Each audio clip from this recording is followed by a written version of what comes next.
All right, back here with Max Fender 8 meteorologist Eric Stone. Brittany, you are clear. Looking here at Eagle, perhaps we can check in with Eagle on a new location. Jim Hockett, do you have us in Eagle? Hey, JB, we are heading out to Clearwater Beach now to check out that area. What do we expect in Clearwater Beach, Eric? Well, probably still piles of sand, right? I mean, it takes a long time to get that sand out of places that it shouldn't be. So first, I'm sure they'll try to get the sand off the roadways so that at least people can travel there. Power crews can get in there and start restoring electricity. But yeah, as you can see, there's going to be sand washed up into people's yards, still in people's houses. You're not going to see. There are power crews right there. Yeah. Clearly restoring power to Clearwater Beach. And you can see really not much sand on the roadways, at least where they're at. That's the number one cleanup effort are the streets and roads so that traffic can get through. But boy, I mean, you look at that house right there and you see the sand in the front yard. You can't even see any grass whatsoever. And on the right side of the screen, on the other side of that red roof, that building, just a lot of sand, what probably is a parking lot. The sand cleanup is the biggest cleanup outdoors, and then of course indoors as well. Sometimes you'll get that sand that builds up once that water recedes, even on the inside of the first floor. So just a lot of cleanup to do. Getting rid of the stranded cars that are maybe still there, as we saw past the grill, some cars that were buried in sand, right? Cars that just people couldn't get their cars out of there in time. So that's a major cleanup effort, as well as to get any stranded cars off any roadways. You do see some traffic. You do see some cars that are moving along. So it looks like they've gotten at least the main thoroughfare there near Clearwater Beach, the sand out of it so people can travel. But boy, this is going to be several months to even years before this thing is completely restored. Yeah, JB. Difficult to see the concrete, the color of the concrete in some of these spots, like the street pavement, because of how much sand is still on the road. Right. Look at that tennis court. You see, it's like all the sand is kind of piled up to one side of it, and the sand is very deep, a couple feet in some spots. And you can see it right there. You're not going to play tennis there, as that sand it looks like there's a bulldozer or some equipment that has been getting that sand off of the tennis courts, but it's very hard to get it all the way down to ground level. Because you've got nooks and crannies, cracks, crevices in the asphalt and the roadways, and that sand is just hard to get out. So almost dirt roads right now, but it's at least, it's gone enough to where people can at least start to drive on that. But it looks like the traffic lights are probably still out there. A lot of people still without electricity. Yeah, look at this bulldozer here with just pushing these mounds of sand. See, perspective-wise, and I don't know if I think Jim can still hear us, but I'm trying to get an idea as just how tall, how high up this mound of sand is. It looks to be pretty considerable. JB, if I were to guess, I'd say this is all of the sand that they have been clearing off the roads. They've just been collecting it here until they can, I guess, move it back out to the beach. What is it, 8-10 feet, Jim? What do you think? I mean, any guess? I'd say it's higher than that bulldozer. Yeah. I mean, yeah. But all of this sand is what was on the roads after the storm. Well, and so where? All right, I'm just asking because generally I'm just not sure. This is sand that is likely just littered with debris. It's not, it's sand that obviously has come in from our beaches, but now it's been tossed about and rolled about in so much and intermixed with all of the debris, like you said. So yeah, you just can't put it back out on the beach. They're going to have to sift it and clean it before they can reuse it. I'm sure that has to be, I would imagine, just an expensive process. Transporting the sand is going to be, a significant expenditure. I mean, I know exactly where you are, Jim. I think you're right over the Sand Pearl, which is where I was with my wife just a few weeks ago. I love this area. This is one of the most recognizable areas of Tampa Bay because Clearwater Beach is so popular. And just such a pristine beach. look at all these mounds of sand now. I mean, this is going to be a massive operation just to deal, Eric, with the amount of sand that's been pushed ashore. Yeah, I mean, did you see when you saw a little bit wider that parking lot? I mean, look at all there was mounds of sand. I'd say at least 10 to 12 foot high, and then you can see it. There it is. Just yeah, look at that. So many bulldozers and dump truck.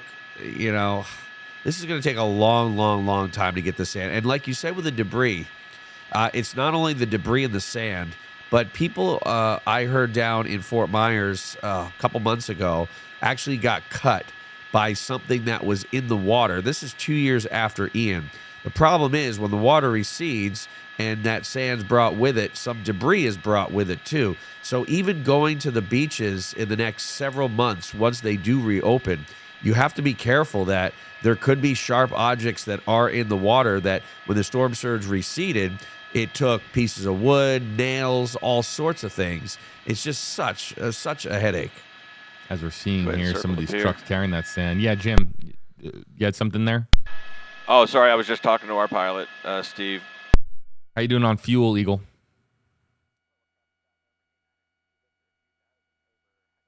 We got about 10 more minutes before we need to head out. Roger that. So I know this parking lot. I think I've parked in this parking lot a couple of times. This is one of the main parking lots for the, the air. There's a strip of resorts right here, and this is one of the big parking lots for just the general public to come in and park their cars and head to the beach for beach access. And this is a parking lot that on a normal, I don't know, Friday, Saturday, Sunday, it gets competitive for a parking spot. You cannot get a parking spot on a beautiful weekend in this particular location. And so to see it just covered in sand, it's a night and day difference from just a couple of weeks ago. Yeah, you see the top of that light pole. Oh, look at this. So they're letting out all the sand here. Yeah. The top of that light pole almost looks parallel to the top of that mound of sand. And those light poles are 15 feet high. So I wouldn't be surprised if this was at least 12 foot high of sand. I mean, it reminds me of back home in New England when you get a huge snowstorm and you got nowhere to put the snow and you see mounds of snow. The only good thing about that is the snow melts. Well, the sand doesn't melt. So you got to get the sand out of here. And boy, it takes a long time. Tons and tons of sand. We'll kind of monitor this here for a moment. Again, for those of you just joining us, we had Brittany Muller a moment ago live in South Tampa. We've got Eagle8 HD over Clearwater Beach. Eric and I are here in the Stream Center in Tampa. And it's also just eerie to see. And Jim, perhaps you can just kind of pan over to your right. It's weird to see the beaches so empty. That in and of itself. I mean, the last time I think I saw the beaches this empty without, beachgoers and tourists, I think the last time was probably the pandemic.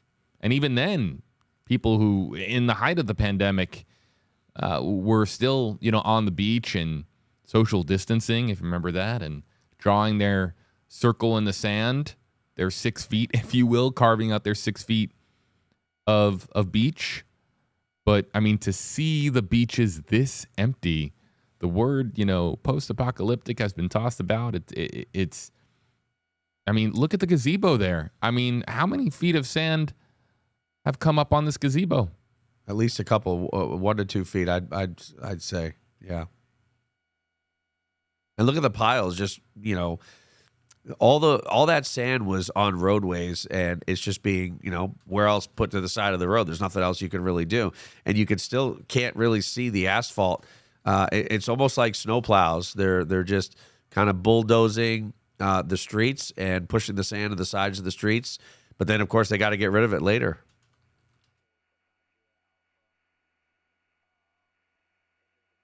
Yeah, and I mean, with this being the first Monday after, of course, Helene, I mean, I'm not sure if, Eric, maybe you can correct me if I'm wrong. I mean, you saw a lot of coverage over the weekend. You were here with the weekend team. I don't know if we were seeing this level of an effort from a Pinellas Beach's perspective, with this much with this many vehicles out moving sand around. So I don't know if this has been going on for a couple of days or if this is really picking up now today.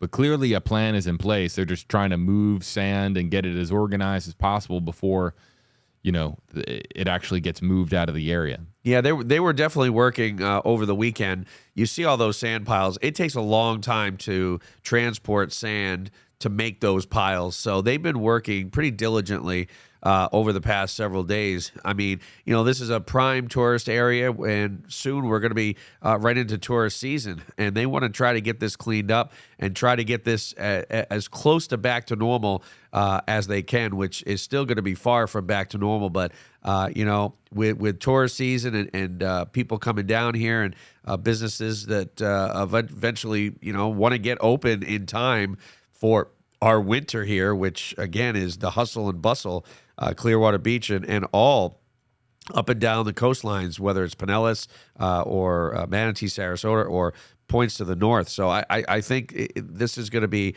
a constant effort, whether it's Sunday at 6 at night or a Monday at 3 in the afternoon.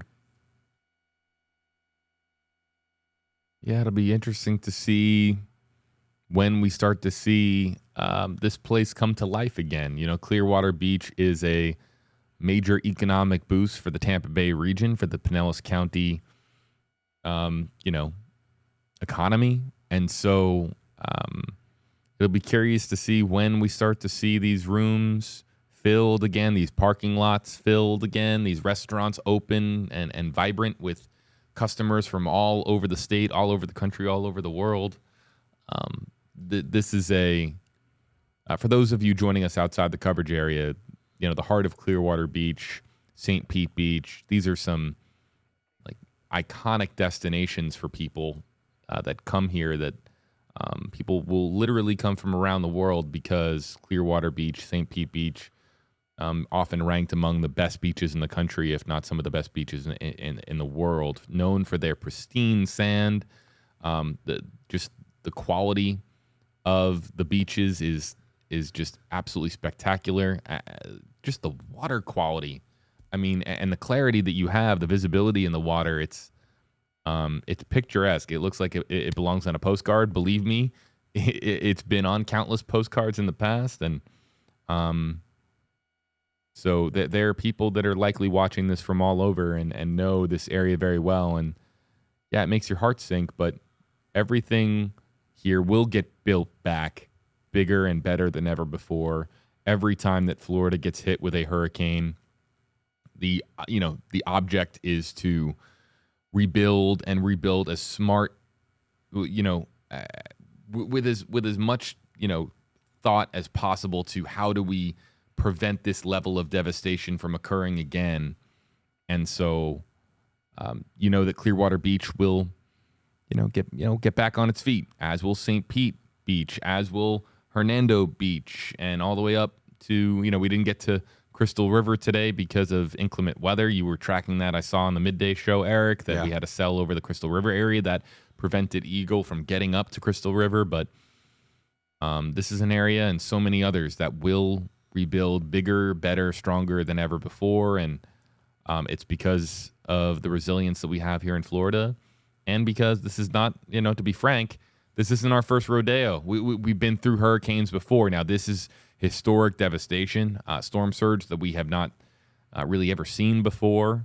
So it seems like the challenges they can feel even more insurmountable than, previous hurricanes. But, I believe it was Jim who noted earlier with Ian, right? And the devastation 2 hours south with the boats.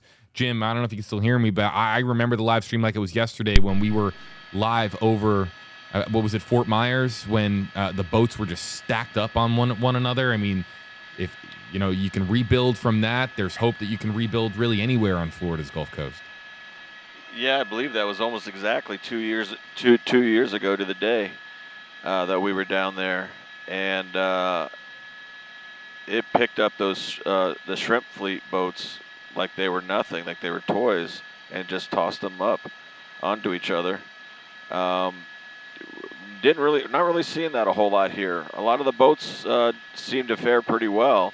I know that there are many that are damaged, but you definitely don't see the impact that we saw down in Fort Myers. But I think that was because Fort Myers Beach took that direct hit from Ian, as opposed to this being an